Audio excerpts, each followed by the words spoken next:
Hey, thank you for clicking play. This is the one and only IT and the D show.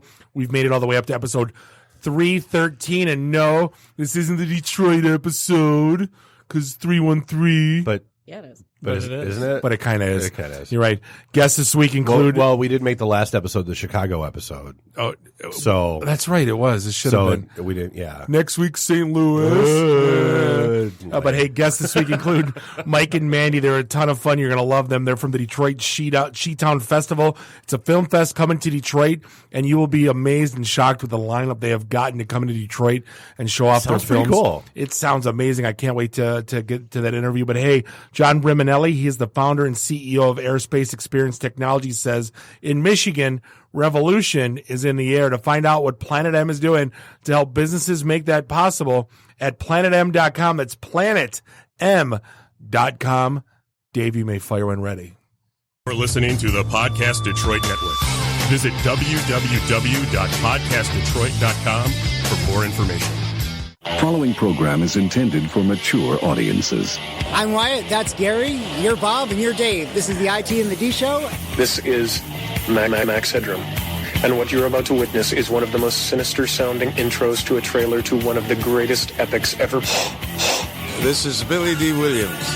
Bob and Dave and I are enjoying a Colt 45 right now. And remember, IT in the D, it works every time. Where do you guys think you are? The Library of Congress? Detroit? Beyond the sun? Any of those right? Take him to Detroit. No! No, not Detroit! No! No, please! Anything but that! No! You will never find the more wretched hive of scum and villainy.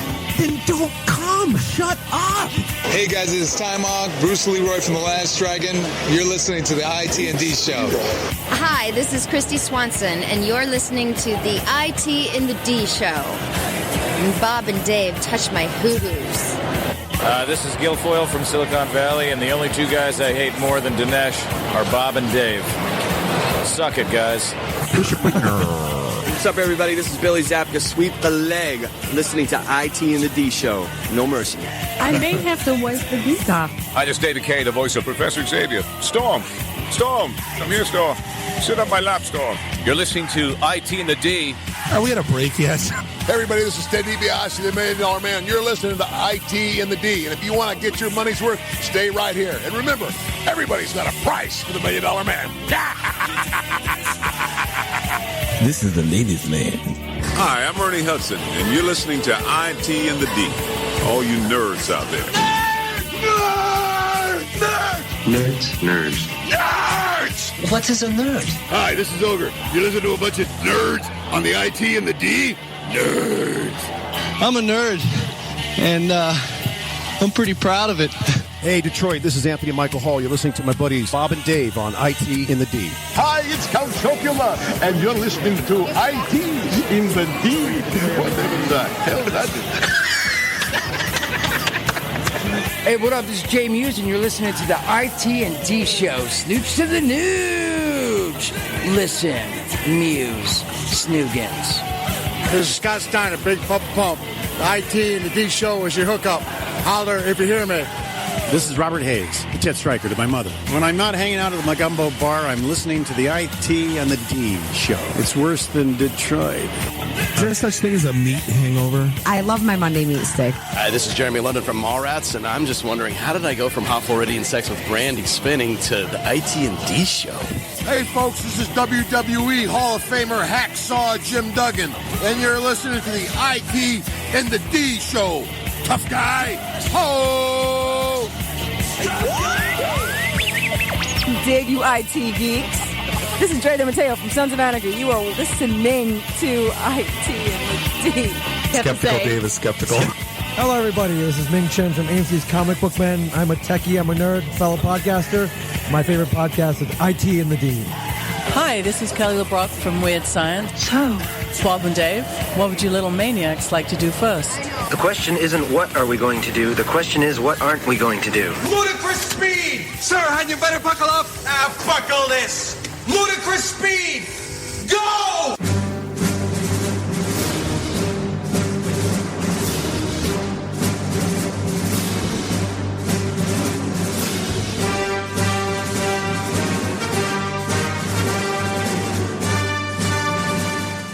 What is going on? This is the one and only IT and the D Show, broadcasting live here in Studio One in Podcast Detroit. Beautiful Royal Oak, Michigan, episode 313. Whee! I know, right? Wait, so that's you're wrong plus 297. I know, whatever. Screw your math.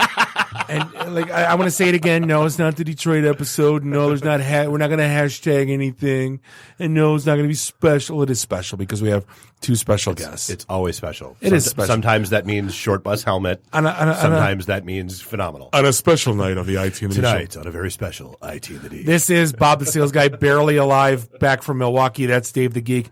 Randy, I do the Twitters, is doing the Twitters. I don't know. He's not in the studio, but he'll be here shortly. Yeah, he's just across the hall. Find us online, itandthed.com, and give us a like on the socials and subscribe to us everywhere fine podcasts are sold. Hey, so let's see. So Ann Arbor, you missed it. It was tonight. So you'll have to catch them next month if you want to do that.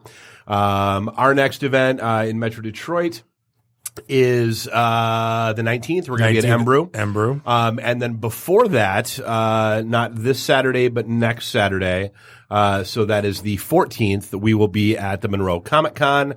We got booths. We're hanging out. I am probably, Ming's going to be there. So there's going to be an after party, and it's going to be bad things happening. But Amber Nash, the voice of Pam in Archer, is going to be there. Cannot wait to yak with her and just talk about all kinds of fun things. And Kelly. And well, that's your world. That's that's fine. Hey, Dave and I always complain about not collaborating right and sending Excel files and Google calendars and not being on the same page. But let me introduce you to Monday.com. It not only helps teams manage their work and meet deadlines, but also builds a culture of transparency to work better together. Manage all your core business activities in one place, from high-level roadmaps to specific day-to-day tasks. Join 65,000 teams already getting things done with Monday.com. It's literally suitable for any size, for 2 to 3 people like me, Dave, and Randy, to working together from thousands collaborating across the globe. And you don't have to be a techie. This is very popular about non-tech teams. Our usual, it's so easy, a Bob can do it. True story. But it replaces, you guys use it? Yeah, we do. Yeah, see, it replaces Excel files, whiteboards, long meetings. You can build a board from scratch or choose from a selection of templates and tailor it to your own team's workflow. Automate your workflows with reminders and notifications, and kind of upload files directly from computer, Dropbox, Google Drive. You know, honest to God, this is something that's been an issue for us for years. I think we just chose to ignore it, but this has seriously gotten us on the same page. Do us a favor. Start your 14-day free trial by going to monday.com/IT in the D. That's monday.com/IT in the D. So you guys could have saved, you got a free trial and you could have saved money. Yeah. Too late. Using it for a while, so. Too late. Yeah. It's cool. Good. So, hey, so it is our episode 313. But more importantly, what was today, Bob? Today was, hey, you guys. My kids are back to school today. You guys, my kids are back to school today. Hey. You know what, I laugh? So I've been posting these for 10 years now. Yeah. Or as soon as Facebook came out, my kid's first day of school. Yeah. There are a group of about, I'd say 4 people that make it a point to talk about how much they hate today on their social. And none of them, like the ones, it's funny, one of them that his kids now are old enough to go to school, they dropped off. They didn't complain this year. The one that doesn't have kids complains. The one that posted every 3 minutes, all entire Labor Day weekend, Mr. Hamtramck August, you're the one that's complaining the most about today. But I got to see 38 posts from you on Labor Day. But no, today's bad for you. Right, I get it. Seriously. No, but you know what? It's for my friends and family. Right. It's the easiest way to not, I got most of the likes were from friends and family. Like Which people is what Facebook is supposed to be. Oh my God, your kids have grown up. Oh my God, you know. Yay. I haven't seen you in a while. You could, seeing how, oh my God, last time I saw Gretchen, she was blah, blah, blah. Yeah. Yay. Ha ha. Your daughter's going to be dating soon. Ha ha. No, she ain't. Whatever. Just get some kids and then I'll like your crap. Right. Exactly. So I spent this, I had an absolute amazing weekend. I got the privilege to DJ probably one of the coolest parties that you can't recreate this in the U.S. It's 12 cities of like ex-German refugees and their families that all come together once a year on Labor Day weekend. And most of these people see each other once a year and they just completely come unglued, get completely drunk. It's a couple thousand people. And reason I'm sharing this is I need to. It's a guy comes up to me that I've seen at the last party I did. And he says, do you have the Johnny Depp song? And I go, what are you talking about? He's like, it is the number one for about the last year. It's been the number one song in Germany. Every nightclub plays it twice a night. It's become the new Hey Baby. And I'm like, now, like, was he yanking your chain? Did no, you verify? I verified. I went and looked on YouTube, and there's like a concert with this guy singing this song. Probably 200,000 people in the crowd, bigger than like Lollapalooza. This is the biggest hit like there's ever been. And I just want to say, I love my culture. I'm very proud of where my parents came from. And I like but WTF. And I like beer and pretzels. But this song, like, it just makes me question everything about my heritage. I don't even know where to go with it. It just here. It's here. Are you ready? No. You don't.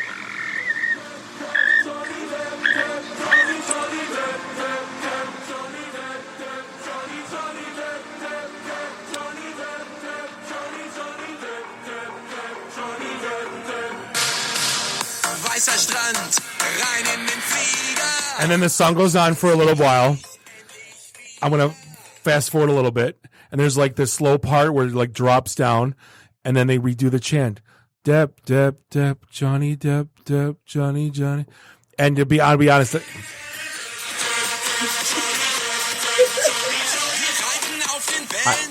I have no words. And I can't understand all the words, but he talks about how like, I need to go back and work sucks. And I want to go back talking about like the club and then Depp, Depp, Depp, But Johnny what does that Depp. have to do with Johnny Depp? I have no idea. And then the guy's in the pirate in the video.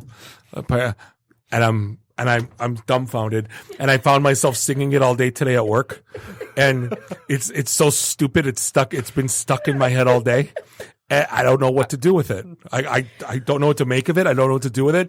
And here's the thing: we always talked like South Park nailed it with the Faith Plus One. We're like, we're going to sell 1 million records. They're going to be a Christian rock band, which I always thought was the key to success. Right? Like, Hootie can't make any more in pop, but Hootie goes plays country. Hootie he's a millionaire again. Like, I'm going to be a German pop star. Like, I swear to God. This guy looks like a guy that'd be at like the bar after we hang out here. And now he's like singing about Johnny Depp and just repeats it with some cheesy techno pop beat. Is this like It Follows where you just passed it on to us now and we're you're all gonna be on YouTube. Look up John. All of a sudden, sales have spiked in the US after some resurgence and I don't know what to make of it. I'm seriously dumbfounded. Like when I went in 2002, the Ketchup song broke. The Lasso, whatever. Yeah. Yeah. You know, I don't even. I'm not. Yeah, no, I remember the. And then I was like, this is gonna make it in the U.S. So I was like, I was all in. Never made it here. It was like number 10 one time on MTV VRL or whatever. This song, I'll be shocked to death if this song makes it anywhere close to a border here in the U.S. I mean, it's right up there with David Hasselhoff. Now that's a fallacy. Hasselhoff, like, they laugh. They're like, no, he sucks. Like, now they think. Yeah, only when Reagan told him to break down that wall and he sang, "We're looking for freedom." That's the only time Hasselhoff was good in Germany, and it was downhill ever since. The one thing I learned this week, though, kind of going through our stories, is don't ever mess with hackers. I'm looking at this story here. How you just learned that this week? No, but not. No, I didn't learn it this week. I'm just trying to be for sake of story. So we talked a while ago about like the bounty programs. And the Valve bounty programs, and they had the first like kid that made $1 million. So Vice drops this story about how hackers basically dropped a 0 day after being banned by the bug bounty program. They said banning him was a mistake. You know, they basically apologized because the guy probably threatened him, but he made the bug public anyway. Well, they said it was a mistake after he was because banned he destroyed it and dropped the 0 day bug for Steam. Right. Yeah, And it's Hacker One was the bounty program, right? Yep. And they handled the bug bounty program for Valve, and Valve says banning him was a mistake. Yeah, no kidding. He was prevented from using the reporting service after Valve rejected his findings that the problem would not be fixed. And then he found a similar bug, same thing, and then he decided to release it publicly, and then they banned him for releasing it publicly instead of going through the process. But they told him, no, it's not going to work. But it was an actual bug. But surprise, it is. Right. Nice. And he's like, yeah, I realized nothing was going to change. This is what he said the guy says on Twitter. And they noticed my last message in the thread. Only 2 weeks, there's nothing left other than make the report public. And then they banned him. And then, okay, great, I'm going to drop a 0 day. And yeah. Good luck with that. Yeah, exactly. So the other fun place to be is apparently Galaxy's Edge, as we knew it would be. No. But, well, I mean, it's fun, which is why the wait lines are up to 3 hours long already. But don't, for the love of God, do not buy one of the little thermal detonator Coke cans, because the little things that Leia was holding in her hand when she was in Jabba's palace. They made a whole bunch of like Coke and Sprite and other things to look like that, and apparently they're popular souvenirs, but the TSA will confiscate them. Full or empty? Both. No, full I get, because you can't bring a can of Coke anyway. They look like a thermal detonator, which is they're not real. It's not a real weapon, but it kind of looks like a grenade, and so people get twitchy and do dumb things, and yeah. But here's the thing.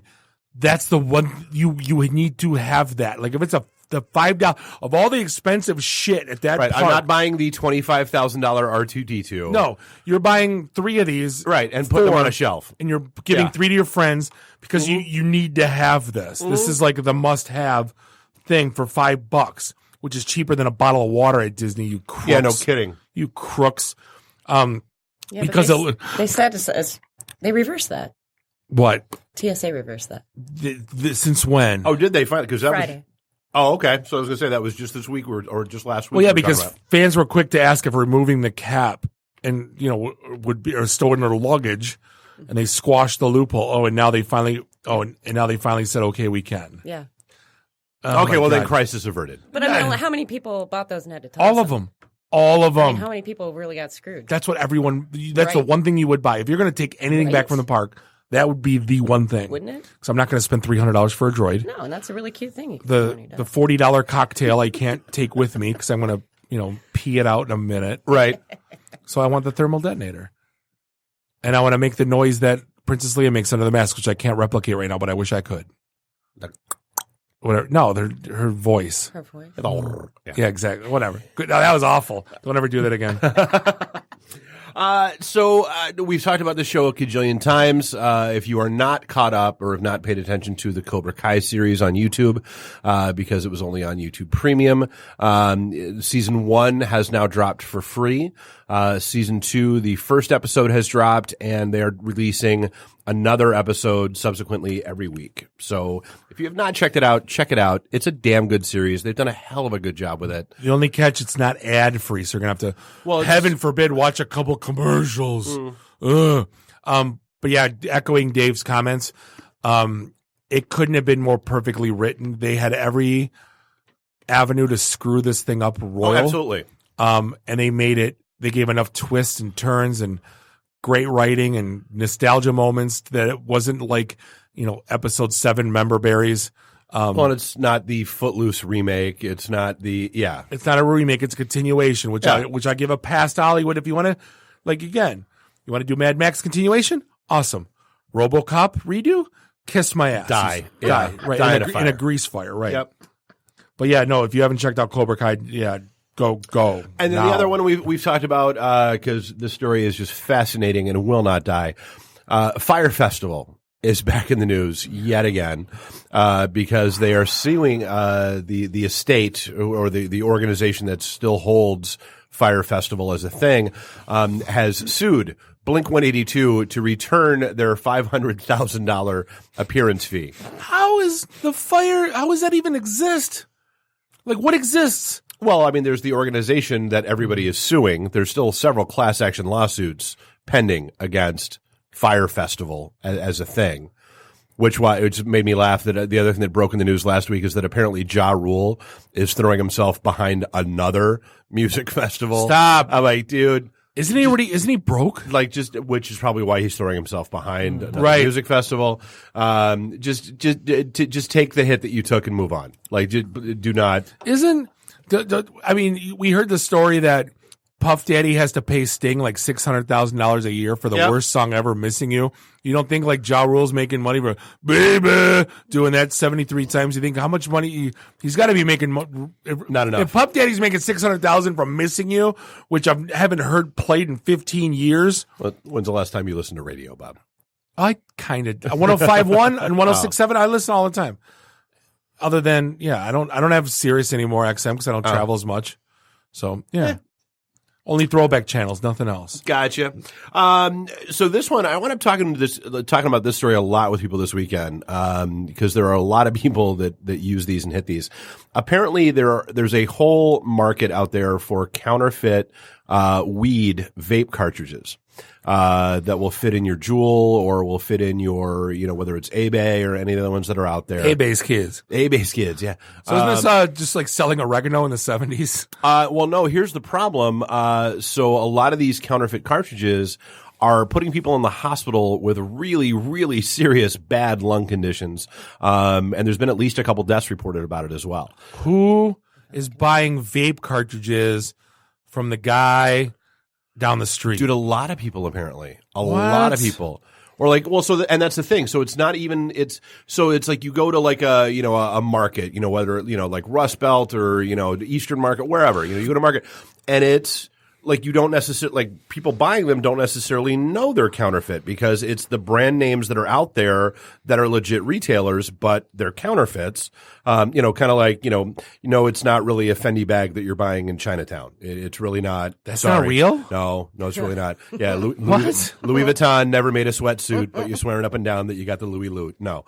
You mean the Bolex isn't real? Yeah, they are ROLECKS. No. Yeah. But no, but it's like, it's a real serious thing. So, and we've talked about this before where like people are, vaping's so much healthier. No, it's really not because you're pulling a shit ton of water vapor in your lungs. You're just giving yourself pneumonia anyway. But pay attention to where the hell you're buying your cartridges from. I mean, if like, I get it. People want the weed pens and the weed cartridges and that kind of shit, but it's not like way too many people are winding up in the hospital with super serious conditions. Just chill. Be smart. So speaking of things. Yeah. Speaking of things that we don't just like. Go back to buying weed. Right. Speaking of things we don't like, let's talk about something we like. TechCrunch came out with an article. And stuff like this that hits the news, it bothers me. Like it says, now Facebook says it may remove like accounts. Now, why would this make the news? Well, because it happened. Like, so somebody, and I've noticed it, they're kind of getting away from how they've done things with at least the Android version of Facebook, where you don't necessarily see how many likes you've gotten something in your notification feed. It's in a different place now. So like if you go back to your post and take a look at it, you might see it. But like hey, so you've got so and so and 30 other people like this post. You don't see that in your notifications feed anymore. So the reason why it broke is because somebody saw that, started digging, and realized that it's available. That's happening here, but not for all Android users. And I don't believe it had hit the iPhone platform yet either. Well, they said the idea is to prevent users from comparing the bigger wiener principle. Like, oh my God, this person got 50 likes. I only got 30 likes. Hit. We've talked about that a gajillion times. And this is a thing that my kids do. And I yelled at them about it, but they were deleting posts that weren't getting enough likes in a quick enough time. And I'm like, just post. What do you want to post? Right. Who cares? It's not supposed to be about the reaction. You need affirmation, but yes. that's what this has become. So now if you take it away, I think you're killing the platform because that's the whole point, isn't it? Yeah. Like, oh my God, who liked it? Who liked it? You always check back on your crap. Everyone does. I don't care.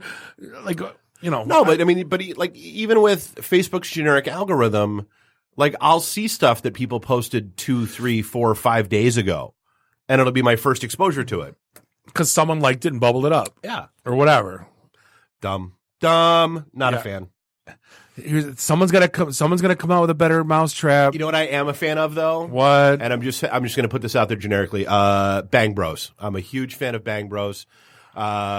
I didn't even realize they were still relevant. Who knew? Like that was like a thing, like in what, the 90s, 08 or 2000, whatever, 5, whatever. But so apparently there was a website out there, Porn WikiLeaks, that maintained, like, it was basically doxing porn stars.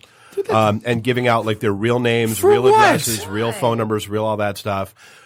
So Bang Bros went and bought the site. Bought like all. Did they do like fake buy? Like, we're like interested in your, and like we're gonna pay double. Like we're an interested party. I mean, they didn't come as we're Bang Bros. Oh no, I'm sure it was like a third party thing. Yeah. But basically bought and when I say they bought the site, I mean like they bought where the site was actually hosted, because they got the hard drives and then torched them live, in their first Safe for Work video that they've ever done. And that's amazing. Like, that's a super cool thing. See, here's what I don't get. There's a lot of things I like and don't like. For the most part, I'm a live and let live guy. Everybody knows that. If you don't like porn, like, I don't want to be like, don't watch it, don't you change the channel. But dude, you're going to like put people's personal information online to tell people to do harm to them. Like, there's a special place in hell for you. Like, you know. Yeah, that's one of those things that I've never been like, and I don't care what the circumstances are. That whole thing of of doxing somebody, and hey, here's their home address and here's their home phone number and here's, dude, just there's never a good reason for that. Like, I don't care if it's a porn star, a white supremacist, I just know what a person you're pedophile, arguing rapist. with, it doesn't matter. Let the courts deal with it. Like, Jesus Christ. Yeah, because I mean, especially, dude, we all know what people are like online, and that turns into a mob real quick, which turns into like, you can, like, what if they put the wrong address in there for somebody, and then you wind up, it's like swatting. You wind up storming somebody's house that's not even affiliated with what you're, whatever. It just dumb. Those stories are coming out once a week now. These swatting stories. It's still a thing. I guess apparently there was a forum that had 300,000 posts of it. Most of them that basically said "screw you." It's now gone. Yeah. So all that time you spent. But again, we'd like to find out who they are. Not necessarily docs. Just like, if you ever come out with do anything else, just ban your shit. Yeah. Like, you're dead to me. No, for sure. People are stupid. So I'm not going to lie. Like, this one, I kind of understand this because I'm in this boat. Like, so they're trying to figure out why. When did you buy a boat? Never. But like, smartphone payments are microtransactions are not catching on in the U.S. at all. And they can't figure out why. Because it said it's like 84% of, adults in America have a smartphone. But you look at the adoption rate, and China is at like 80% of adults with smartphones use, like, they'll wait, hey, Samsung Pay, Apple Pay, whatever, with their phone. In America, it's under 10. I read this and I don't have an answer for it. I know I don't like it. I don't want to do it. I have no issue. Here's the thing. If you want to make my life easier, like, I'm all in. It's not difficult to open up my wallet and to pull out a card. Yep. That never once I said, so difficult. Like, it doesn't save a step by tapping your phone. It really doesn't. And then I don't get to like put your PIN in. There's like that extra level of security when you're putting your PIN in. 1653. Is that okay? Like, I'm agreeing to it. Yeah. Like, they could put the thing in for, I remember once I did a square at the DCFC game. I bought a jersey or whatever, scarf for my kid. And he didn't give me a receipt. And I go, dude, you could have charged me $1,000. Like, I know I'm getting the email right now, and I was sitting waiting until I get it. Yeah. But like, if you're tapping your phone, like, you don't know what the transaction total. You're just tapping your phone. You're walking. So I think a lot of people, A, is security minded. B, doesn't make it that much easier. I don't, Yeah, I'm in the same boat. That's why I haven't done it. Like, I get that it's, an additional. In theory, it is an additional layer of abstraction between the point of sale system and your cards. I get it. If you want to change things, I'm going to bring it up one more time for the 8,000th time I brought it up on this show. Yeah. When I buy something, give me like when you do 2FA on Microsoft, and then you get Dude, when I sign into Google, my Gmail account. Yeah, and you get the pop-up on your phone. Pop on my phone inside of a second. Yep, that says, is this you? Yes or no? Yep. Give me that, and you will eliminate the whatever $1 billion fraud market that exists today. and that person that spent $80 on gas at Kroger, who the hell buys $80 on the gas, couldn't have done it with my card. If you just do a 2FA pop-up that says, is this you, yes or no? You go, do. Nope, very true. Doug Song, if you're listening to this from Duo Security, will you pitch the damn Visa banks to do that? Or Cisco now. Cisco, whatever. They bought them. I don't even want a dime a royalty for it. Whatever, just go do. And this is what I love too. Just the fact of the title, it's so stupid that the CEO of Twitter was hacked. Which not really. Well, it kinda. Well, it's not Twitter's fault. It's the cell phone provider's fault. So because Twitter enables you can tweet via text, so you can send a text to a number, and so what these guys did is they actually did and we've talked about this attack vector on the show a couple of different times before, where they basically get a SIM card, they get a new SIM card, swap it in, pop it into a phone, and then convince the phone company that you are whoever you're trying to gain access of their phone to. Right. So basically, like, to me, the more important part of that story is they convinced somebody that they were the CEO of Twitter and took over his phone. Sure. I think it'd be very easy. Screw his Twitter account. No, I think they'd be very easy to say this is his admin assistant, Jenny, or Billy, or whatever. I mean, Jack Dorsey's not, you know what I mean? I mean, he might be. For crying out loud. I mean, dude, no.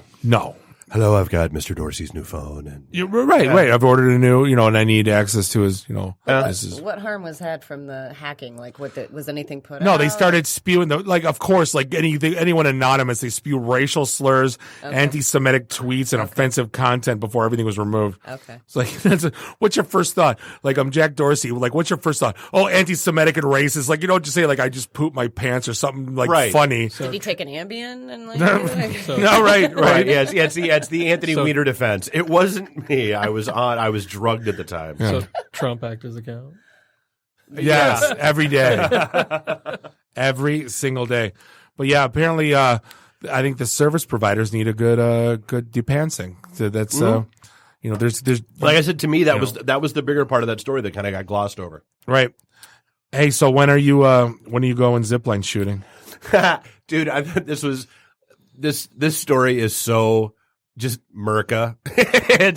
So if you're bored with shooting static targets and you're bored with run and gun courses, there is a guy who has now built a shooting range where you get on a zip line, and as you zip down the line, you are shooting guns at targets. Is this in Vegas? I see. Yeah. What can possibly go wrong? This is in Vegas? Yeah. Oh, I'm looking at the YouTube video right now. No, the MGM Iron Man. Yeah. What can possibly go wrong? Oh, and he's loading the thing too, and he's got a sight on it. Oh yeah, and he just target. Oh my god, that looks so much fun. I want to do it so bad. It's what it's could like go wrong? You know what? But This is Wild West. This is like shooting things on a horse. on a horse, That's all because you're going left and right, and I want to do it. I want to do that on my horse on a zip line. On a I'm trying to picture that now. No, that's a hell of a strong zip line. Yeah. Speaking of being on a horse on a zip line, we're going to take a quick break. We're going to be back with Mike and Mandy talking about the Detroit SheTown Festival. This is the IT in the D Show. Hey, we'll be right back. IT in the D. Read, meet, listen. Networking Detroit, one beer at a time. Hey, this is John Schneider from Nip Tuck Smallville, the haves and the have-nots. Oh, Dr. Quinn, Hot in Cleveland, Secret Life of the American Teenager, and just about everything you can possibly imagine. And oh yeah, the Dukes of Hazzard. You're listening to Bob and Dave. It's the IT in the D show. ITinthed.com. Hey, welcome back. Segment 2, episode 313. This is the IT in the D. Playing all of Bob's favorite hits this week. I did not mean to rhyme that. We're hanging out here in Studio 1 in Podcast, Detroit, in beautiful Royal Oak, Michigan. Bob, the sales guy. Dave, the geek. Randy, I do the Twitters. Find us online, itinthed.com. You want to know why? Because we are IT in the D. You're still not. We still love you, but you're not. Muy. Hey, like we mentioned earlier, we got Mike and Manny in the house. They are awesome. They're from the Detroit SheTown Festival. How are you guys doing tonight? Doing well. Really thank great. You. Dude, I was just reading a little bit, and there's, people look at the word Detroit SheTown Festival, and they don't know that there's actually a pretty historic backstory to that name. Let's start talking about, I guess, what's the backstory on the name? Well, it kind of originated from the 20s and the 30s when male auto workers were kind of upset about women in the workforce taking over. When, of course, the boys went to war, a lot of women came in, and when the boys came back home from war, they weren't exactly offered the same jobs back because women were making next to nothing for the same amount of work. And the term SheTown, I'd really hoped by digging through everything that I could dig through to find maybe an organization of SheTown people, women. It wasn't. It was just a term that a journalist coined that, it kind of looks like Detroit's becoming the new SheTown because these boys can't find work. Yeesh. So... yeah, and, since the film industry, which, that's kind of what Mike and I are part of, we're seeing kind of a revolution and seeing more women in better positions and wanted to put more of a light on that. So that's what we decided to name the film festival, was off of that. Awesome. Like it. So this is going on September 12th from 7 to 10 p.m. at the Detroit Shipping Company. Well, that's the opening party. That's the opening party, that's a correct. Filmmaker Mixer, yeah. Got it. And that's open and it's free to attend. And so you were telling, so let's jump into it. You started listing off all these people that are going to be here. And the first thing I said to you is, I go, how in the blue hell did you get all these people to come to Detroit for a film festival? Well, or I guess unless you want to, let's start with that, and then I'll jump back to the origins of how you guys even decided to do a film festival here. A lot of people from outside of the state just really want to come to Detroit. I mean, that's really, the name Detroit in our festival has, just excited people. They really, they read a lot about it. They hear the good, they hear the bad, and they want to see the good. You take them both in there, you have. Yeah. Facts of life. Right. Thanks, Bobby. Sorry. Yeah. And so they want to come here and they want to see it. And, hopefully it provides a great networking opportunity for filmmakers here to get to meet people, and filmmakers and those who they wouldn't just get a chance to meet otherwise. Well, and I guess that's a question. So, I mean, one would assume the Detroit filmmaker community took a hit when all the incentives went away. Right. Like, I know that was like all the, we dealt with it when we were down at the Russell, Batman versus Superman filmed there, Transformers, one of them filmed down there. There was a lot of stuff going on. And then it was gone. And gone. And it's still gone. It's still gone. Yeah. And a lot of really quality filmmakers and people who are, key crew went to the places where they could get work, whether it was LA or it was Atlanta or New Orleans or, kind of, it left a void, definitely. Yeah, and it's still a void. It's still a void. And, but I think that, there's a lot of filmmakers who hit it heavy. And I'm always of the opinion, if you can make it in Detroit, you can make it anywhere. So I feel a lot of filmmakers have curated their art, partnered up. They've also, worked in commercial and they've worked in corporate and, honed their skills, and also a ton of freelance, and a lot of opportunities for that. And of course, that's when you're Detroit 101. Absolutely. It's all about the side hustle. Exactly. And in that, people get to know each other and they get to work with each other, and we're all creative. So of course we have, things in our minds that we want to see on the big screen. So, these creative projects that come together, what greater place to show than here, and what greater place to bring everybody together that's interested in this and wants to collaborate. It was proof positive last year. I mean, definitely. I was going to say, when did you have the big aha moment that we need to do this? Just curious. Truthfully, I know for me, I've been a filmmaker for the better part of a decade, and I've been to hundreds of film festivals, and there's always been, it's a completely different experience when you go to, I would say, just a regular film festival versus something that's specific, that's a women's film festival. When you get a bunch of women in a room together, there's like a crazy sense of camaraderie.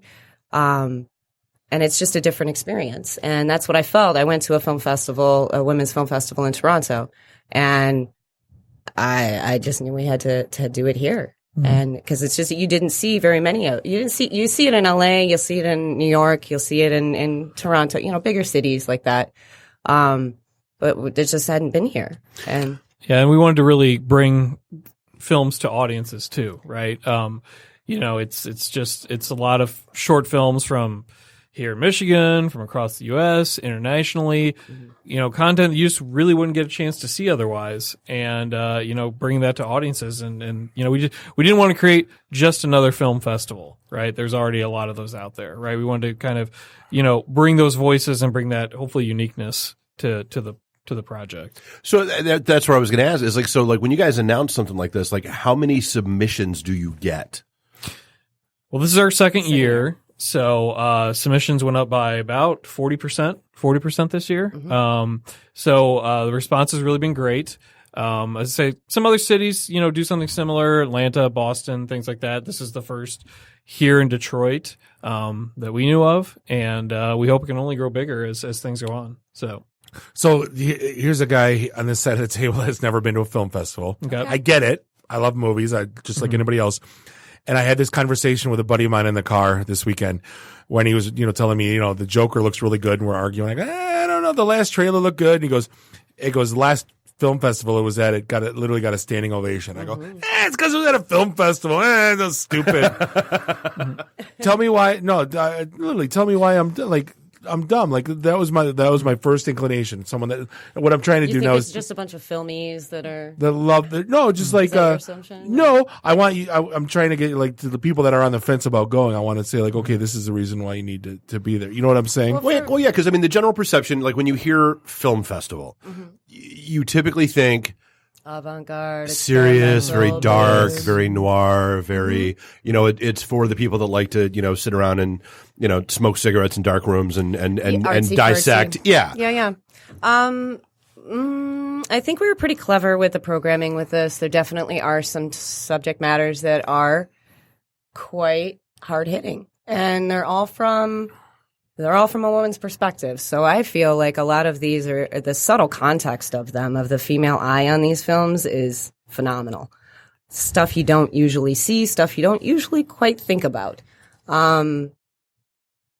I think that as far as the programming goes, though, I think we've mixed it up with some great programming with animations and with some comedy and with some documentaries that are in here, some thrillers, some sci-fi. There's genres all over the bar. Yeah, and it's not, a lot of people base maybe movies on I'm going to go to a movie because it's got Brad Pitt or something like that, right? It's not it's not a blockbuster thing, right? But it's a lot of different voices, a lot of different content that, for now, all we're doing is we're programming short films, right? So that's what I was just going to ask. Yeah. So what is the definition of a short? Well, to us, our parameters were anything from 2 minutes to 25. Okay. Yeah. And we don't program features just because we just haven't decided to yet, I guess. We're both, short filmmakers, and we love that medium. And you can fit a lot. You can fit a lot of programming in a 2-hour block, like what you would see a feature for, an hour and a half, 2 hours. You get to see 8 to 10 movies. It's completely different, and it's kind of a neat little experience. And certain features are harder to program. You're trying to get that audience, and that's what we're really trying to get. And I see that a lot at film festivals where they have a short block program, and they'll have a couple of features. And I always feel like the short film filmmakers kind of get the raw end of the deal because a lot of the promotion goes into the features. Right. So this is, again, not only a festival for women filmmakers, but also for short filmmakers. So, I guess what makes the cut? Because if I look at movies, I think everyone's such a wide variety of likes and tastes in movies. Everything from a John Wick to the Trauma, Toxic Avenger to Ben-Hur, Dr. Zhivago. I mean, we all love movies. Right. So I guess what makes the cut and what doesn't make the cut? Good movies. Yeah, we have good content. But you follow what I'm saying? That's totally If you watch it and it rocks you to your core, or if it makes you laugh, or it teaches you something, or we have a selection panel, right? It's who spent weekends upon weekends upon weekends going over these movies, going back over these movies. A lot of times you'll say you want to see something that grabs you, something you haven't seen before. You don't want to say you saw a movie oh, that's exactly like The Matrix meets Die Hard 3. Isn't that all the movies today? Yeah, right? But that's what we don't want to see, right? We want to see those unique additional voices. But it's that. Right. Yeah. And hopefully we achieved that. Oh, I definitely think we did. It's Ghostbusters, but now it's with women, so let's be in a women's film festival. No, I'm just kidding. I mean, if I could get Ghostbusters, I'd be super thrilled. Yeah, I would be too. Yeah. Yeah, so I mean, I'm just taking a quick cruise through the site, and I did, and I because I was kind of curious. So your criteria was had to have at least one of the following. It had to have a female lead actress role, a female-centric story or a documentary issue, female director or cinematographer, female screenwriter or editor, female producer or co-producer. Correct. So this isn't, You'd think that would be an exhaustive list, yet interestingly, really- it's not. it's I was not. like, how? No, it's like, not. was that It's just one of Yeah, those you're things, asking for honestly. just one, not And all I would think, five. isn't that every movie? No, It's Yeah. not. You'd No. be surprised. No. Really? Yeah, really. I would. But everybody who submits follows those criteria. Right, but I'm shocked that that's not every movie. No. Wow. No. No. This is why. Still, this is no, important. that's fair. No, it's fair because again, you're bringing things into light to people that don't see the light. Because again, I would have thought if you would have read that off, I would go, that's absolutely every single movie Can that's you ever explain Not at all. the Bechdel test? Wow. Can you explain it? Can I spell? Can, the Bechdel No. test? No. If I had it in front of me, I could. Okay. Yeah. There's a certain like criteria, yeah, and you would think that would meet, a lot of movies would meet that, and they don't. They don't. They don't. And, No, I appreciate I that. mean, Catherine Bigelow is the last female to win Best Director, and there hasn't been anyone since, right? So for The Hurt Locker, yeah. So I mean, when you start thinking of those high level positions, And this is kind of the purpose of the festival too, and the networking. Unless you start seeing as a woman filmmaker, unless you Right. start seeing people do the things that you want to do, and you have some idols, some people Sure. to look up to and go, oh my gosh, they can do this, then I can do this. Well- Unless you have that, you're not gonna feel like you can. Well, that's got to be a problem when guys like me just assume that it's there and it's totally not, and I just gloss it over because I don't think it. You know what I mean? No, I dig that you're bringing this out. No, because Well, I mean, again- I guess think about all the conversations we've had, about women in tech, Right. over the years. It's the gotta same be as this, STEM. Yeah, Sure. it's very much the similar thing. And I'm glad to see where it's going now. And I'm glad to see that there's attention being brought to it. And I'm glad to see that there's programs in place to make sure that, women can actually have some mentors and have a voice. People to look up to, all right. of these industries, because it's so important. Well, that was kind of like when Black Panther came out, and the African American kid, like I have someone now I can look up to, and we again, like Dave and I growing up, we didn't think anything of it. You 'cause wouldn't have believed my reaction to Wonder Woman. Right. You would not have believed. I didn't even believe my reaction to Wonder Woman. But see, we grew up with Wonder Woman in the 70s, and I that know, it but didn't. to see it in but it didn't that- exist for 40 years then. Right. Exactly, but to see it on the big screen and a woman embodying it Yeah. in live, And the movie was action. glorious too. Glorious, and I mean literally wept. Like Yeah. tried to control myself, wept. Right. Couldn't help it. But we always dressed up as Superman, Batman, but we didn't think You don't hey, think what's about the little Wonder Woman. African American boy? What's he dressed like? He's Yep. not dressing up as Super, And now Black No, Panther he comes didn't. out, and now Yeah. he's got someone like God. Again, you don't think of it unless you're staring at it. You know what I mean? And it's like I said, I'm glad that this is the way it's going, because the way it's always been is not the way it always should be. Sure. And So the people that make the short films, I'm just curious, like where do they typically get distribution, or where would they typically get eyeballs outside of these festivals? Like, are they varies. distributed? Like, are they saying, "Hey, watch my movie on YouTube"? Like, where would you be able to see some of these short films? Because again, this is another thing that I'm kind of not privy to. Angela, if you're going to talk about her. Well, one of our filmmakers from last year, she won Best in the festival. She had a great film called Lady Hunters. She got distributed through Amazon Prime, and it was part of like an anthology of similar genred short films. Kind of like, have you ever seen Black Mirror? Yeah, of course. So it's sort of like that, but through Amazon Prime now. Cool. So she's part of this kind of cool. Amazon Prime's on fire right now. I know. They're putting out some awesome stuff. Well, and that's kind of the great thing about getting into short. I get that question a lot. Why do you do this? Do you make any money? Do you do? And, there's a lot of different reasons why people make shorts. I mean, calling their craft, call it a demo reel, if you will. I do this so I can prove that I can do a TV series or what have you. But if there's distribution going on, Sure. which clearly there is, I want to see more of that. Now, what are some of the more famous ones? Because when I think of short film, the only thing that comes to my mind is when I was a kid, Bambi Meets Godzilla. Right, that was like the famous like. See, I was every the film festival I went to every year when I lived in DC was Spike and Mike. Spike and Mike's amazing. If anything, the ability to have well, not just cameras on your smartphone, but the ability to have cameras and equipment at a decreased pricing level has really leveled the playing field in terms of the content that's out there. So, Sundance Film Festival is the biggest film festival in existence. Every year now, they get over, the mind boggles. They get over 9,000 short films, of which they take about 70. So that, Think about that. So, the playing field has really been leveled a lot, right? You used to have to buy these expensive cameras and these tape decks and these gear and all these things. For tens of thousands of dollars. Editing software is free. And, so maybe not that it's as popular, maybe perhaps, but that it's, democratized, I'd say. Well, and I think that's the flip side of it too, like you were just touching on, is it's not just the leveling the playing field on production, it's the playing field's gotten a lot wider when it comes to distribution. You're not dealing with ABC, NBC, CBS. You're not just dealing with, Paramount, Universal. You've got, hey, Netflix, you're greenlit. Right. Well, and it's an evolving thing too. There's just so much content out there, and there's so many different ways to view it. So, it's trying to figure out what route you should go is an experiment in itself. So I guess going back to one of my first questions I asked you when we were sitting in the waiting room was the list of people that you got. And I'm like, how? Like you answered it very funny, and I kind of laughed. I go, save it for the show. I'm like, how in the hell did you get this many people to come to Detroit for this thing?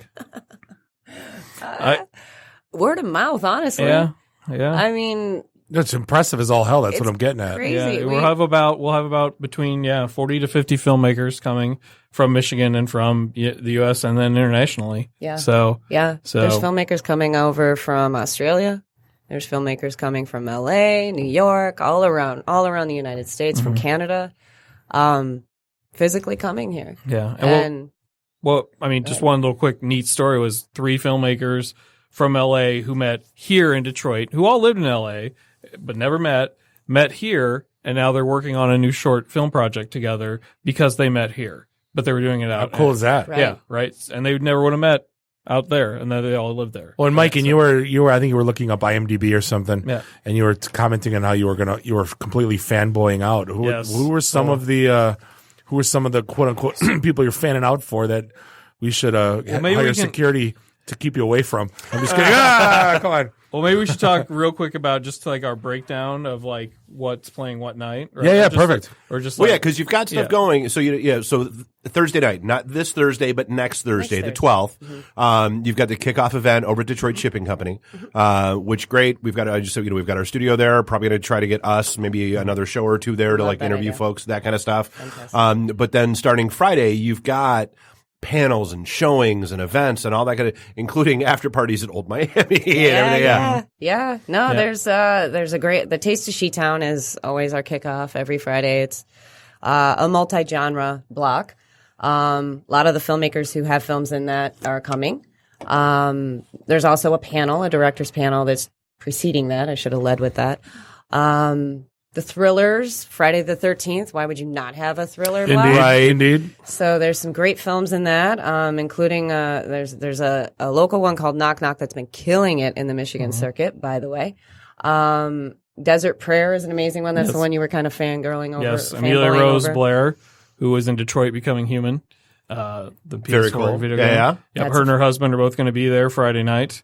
So, and they have a very large Detroit fan base that they're going to hopefully get a chance to meet with. Yeah. So, and one of the things that's going on during the Taste of SheTown Friday night, Girls Rock Detroit. I mean, I knew that name because they've done fundraisers and that kind of stuff at Smalls and Hamtramck and some other things I've gone to. Yes. Very cool organization. And so it's a film all about them. Yeah, it's just a quick 7-minute short documentary about everything that they do within the city of Detroit, and it highlights,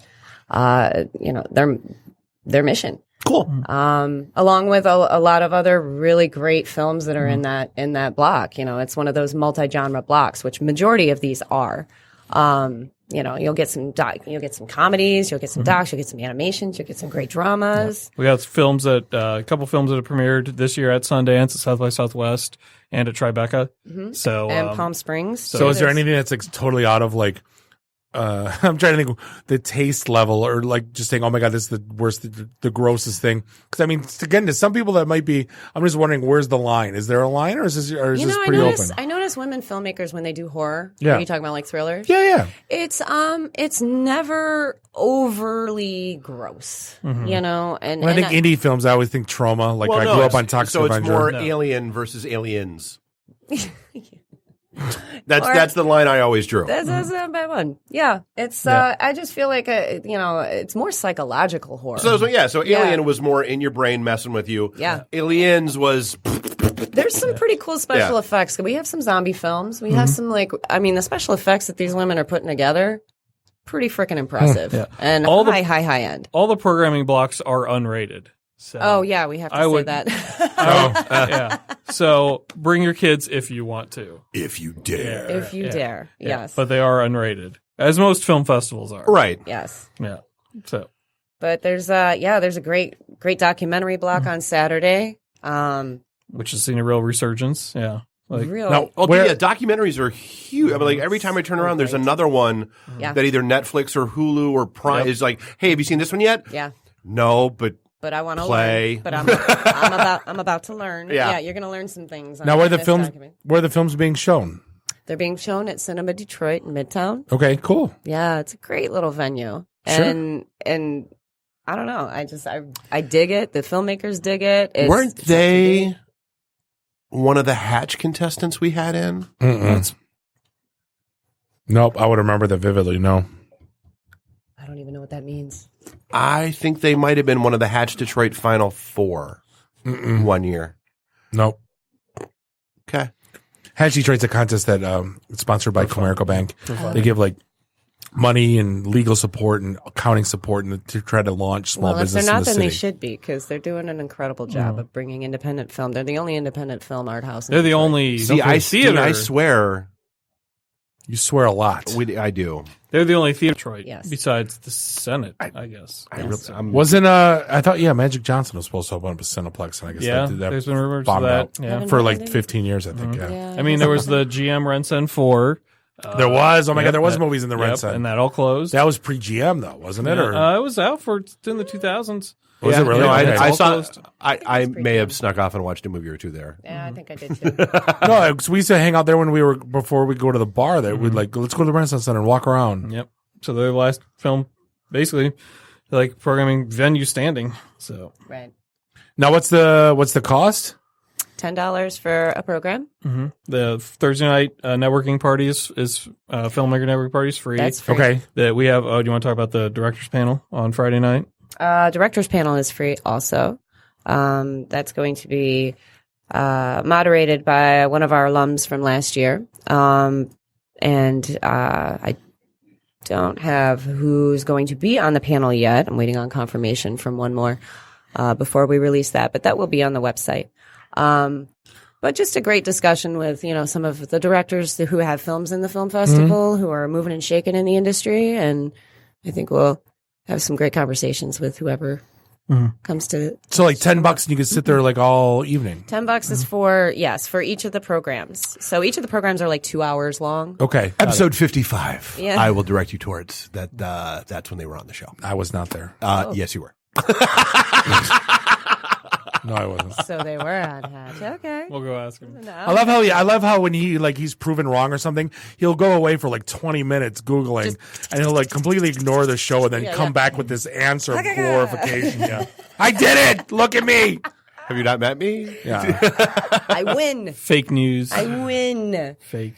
All the programs are $10. There's 4 programs that are genre specific. So that would be the thrillers, the documentaries, the comedies, and there's an LGBTQ block also. But there's 12 programs in total, 24 hours of programming that we're actually putting out. So about 130 some films. Yes, and those are all mixed genres. So it's every program is a cool experience.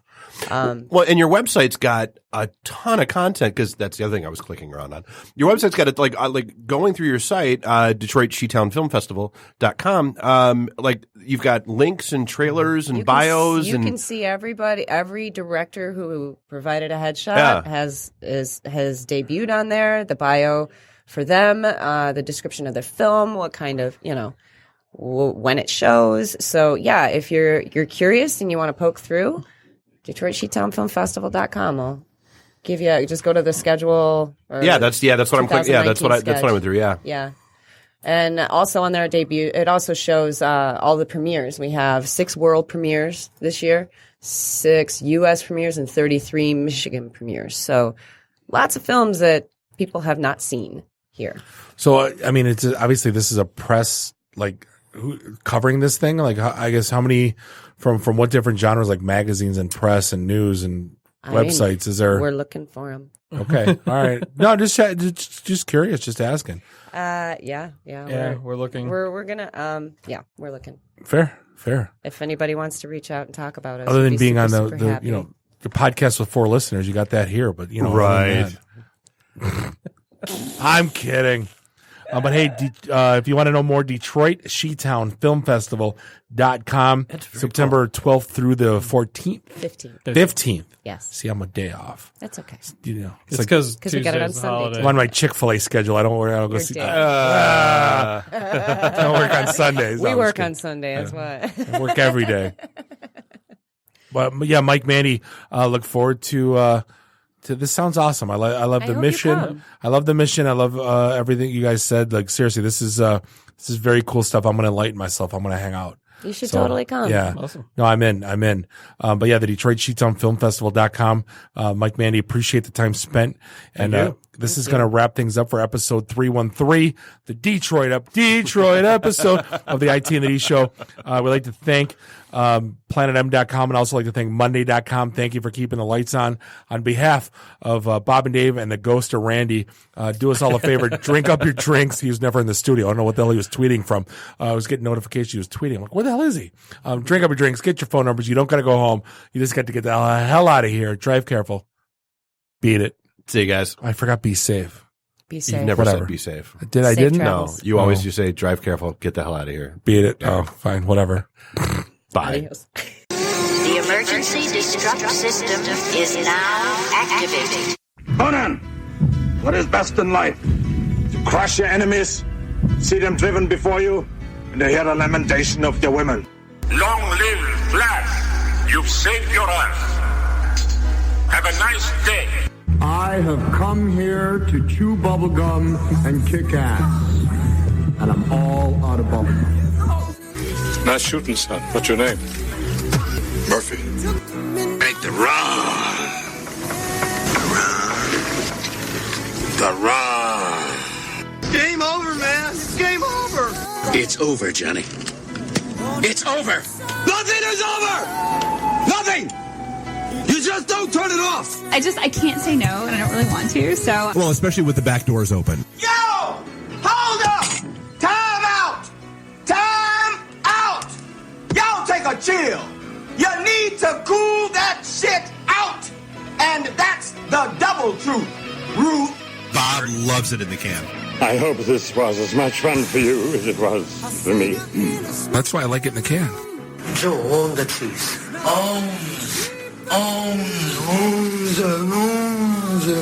Bear me.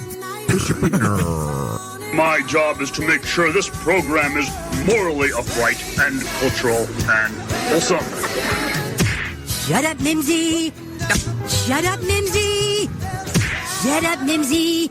Why would, Buick put their cars next to, the Bentleys? Why? That's not marketing. The alphabet. It's brilliant.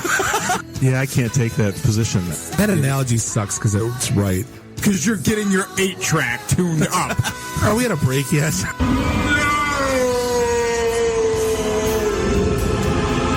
Yeah, so now I'm just doing stupid stuff to make me laugh. Venture capital is not the end game. When are we going to talk about me? Jane, you ignorant slut. It's my show. I can say what I want. Kiss my ass, go home, unplug, get off the goddamn internet. You are everything that is wrong with the internet right now. You're so white right now. I'm the whitest guy in the room. Just explain it to me. I love this city. I was banging on the wang. Really? Should we talk about this? Tag team it. Should I keep going or should I stop? Can I just say, it's been great being on a show that talks about Mickey Rooney dying for 20 seconds and then poop for 10 minutes.